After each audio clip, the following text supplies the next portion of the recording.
Now, somebody commented to me that they can't see England from France, or France from England, it might have been.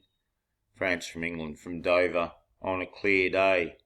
Well, I'll question that when you look over the ocean anyway, you'll have a lot of noise on the top of the water. And once you're looking a fair distance, it's just lost in the blur. And you possibly could see further if it was over something different to ocean. But there's not many places where you can get land that you can see that distance, that is, where the topography is flatter. Most land, of course, undulates, and that and alone you end up with a ridge line of land somewhere, and you can't see past that, of course. So that limits your view over land, and then the noise limits your view over sea. But certainly there's a guy who drives out on the Salt Lake in America, and there's still a bit of noise over the Salt Lake, I must admit. It gets a bit blurry, but you can still see his wife's car miles away. And plus, I went down here, local beach, and I established there was no drop-off at a 5 mile, 10 mile mark along that beach, and it's how far I could see with virtually naked eye, but the camera was picking it up very well, and I made a video about that, and people may have seen that video. Of course, the way it is here, my channel doesn't go very far compared to other channels. I'm just not of the right religion. But you get that. Anyway, what we have here is the Great Australian Bight. Now, what's interesting about this, as you can see, this somehow is in layers, and there's this white belt. So, for that guy who's telling me about viewing Dover, I'd like him to answer this question. You can see this is some sort of sediment that's been laid down here for this rock. And look how it just goes on forever. Now, at the same height along here. So, if you believe that this is curved, how does this, which is in a straight line here and a shorter, if you just put a point here to here, you'd establish there'd be a very straight flat line of sediment here. Well, how does it suddenly know to bend? Where does the bend start? Is it just the whole, between this point and this point there is a minute curve? That's what it'd have to be happening for the whole thing to be curved. Unless you want to believe that it comes along so far and every now and again there's like a crack and it takes a new line. How would that work? It wouldn't work, would it now? The only way that you can look at this is the fact that this is all level. The same as the level sea here. But, I mean, this is rock. This is not movable, not flexible. It's been laid down, and you can see it's in a line. So if you want to believe there's a curve in the earth, that's all I'm saying. I'm not being nasty to anyone. I'm not full of meth like some people who get on here and make all sorts of claims. Or they're drunk on alcohol or something. Or they're just not thinking enough. I'm not making any big claim here. I want someone to explain to me, just like that tunnel in Switzerland, the railway tunnel. In the documentary they say it is flat and straight. And I put that up and nobody had an answer for why they say that in the documentary. And why they don't show any curve. It's the same as the tunnel under the channel, where this guy's talking about from Dover.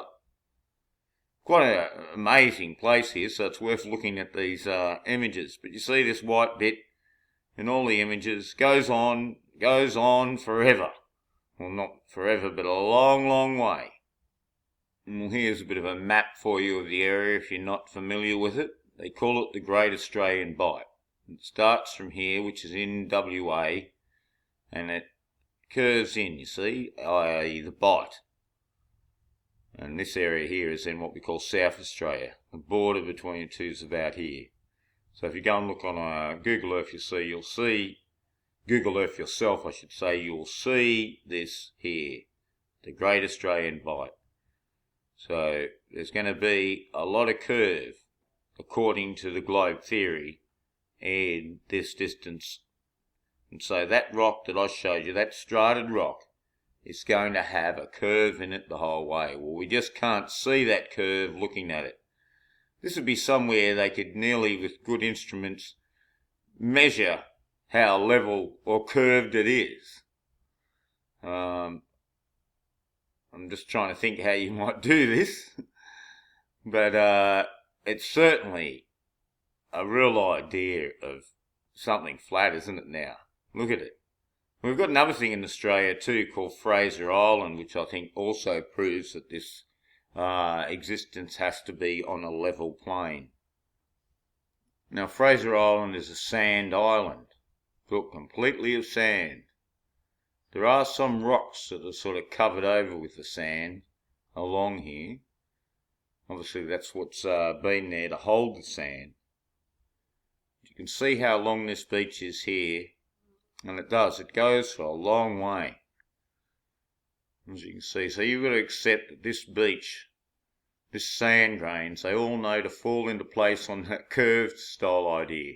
Because if you went there and drove along here, you have no sense of any curve the whole length. And here's one of the flattest places that I can think of that's for that length on the planet. It certainly would match most of those salt lakes, albeit not as wide, of course. It has a huge flat ocean next to it. But yeah, you can see this strip of sand here. So do you really believe this is curved? But then, I mean, those same sort of meth-orientated people and people who can't think, people who just want to chastise people, and people who believe in strange things like that Nepal earthquake. That's what the video was. And this guy believes in that stuff, and he was challenging people who don't.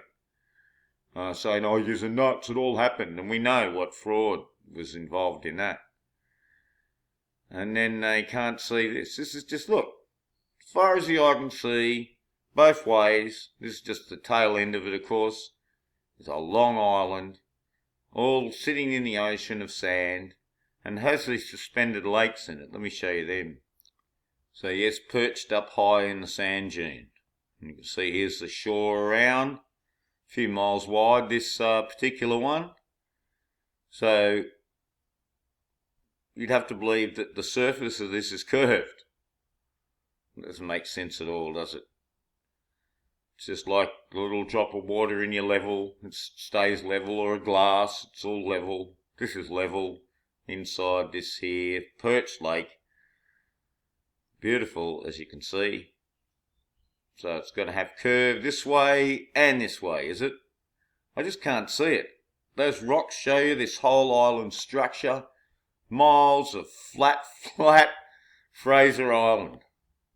Look at the scale of it here.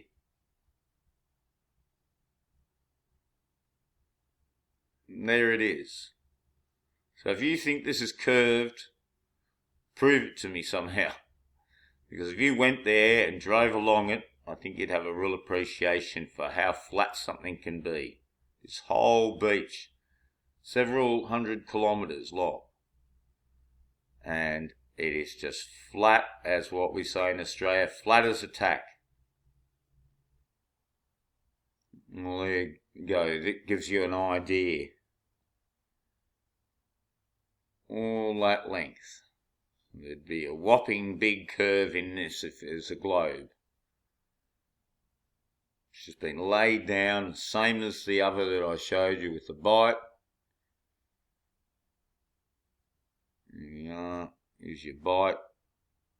And look how such a big cliff just disappears off into nothing. This is why, Mr. Meth, you can't see the other side. Because it becomes too small and it gets hit with a noise. First so many feet off the top of water, it just becomes like a thick soup over distance, even on the clearest day. Sure, it's clear for the first while, so you think it's clear forever. It's not like that. Eventually there's a build-up in distance, isn't there? And you just can't see past it. But I mean, look at the flat here with the flat here. I need somebody to fly a drone over this and give people appreciation of how flat it is. It's a drone flying on just above this, just flying along as fast as it can. Speed the footage up. And that will give you an idea of straight and flat. The Nullarbor Plain. Yep, there you go down this road. Down the road of flat and straightness. Longest straight road, the 90-mile straight. So it's straight, then is it Mr. Meth, but it's got a bend in it. Sure there's a bend in it? There's a train going along it. I wish I had the money. I'd drive from where I live to Perth and completely track the distance too, which would be good. There is a video up and he's claiming it's 5,000 miles, but it's one of those videos that doesn't give you any, real scientific method. I'm so sick of these videos that post up, such and such, and they've got no scientific method. But unfortunately, this channel doesn't earn anywhere near enough money to afford a trip like that. And you can blame Google for that. It should, of course. The years have been put in here. It should just have enough of a bonus that I could afford a trip like that, and then we could really nut this out. Because we could go here. But anyway, that's just in my dream. One day the views might come up and I'll be able to afford that. Then I'll certainly do it. The first thing I do if I ever got a big payment from YouTube would be here. The western end of the treeless plain. So, that's right, Mr. Meth. This is a curved plain, is it? I just can't see it. I want you or anyone to come here and prove this has got a curve in it. And look curved to me. It's flat as a pancake.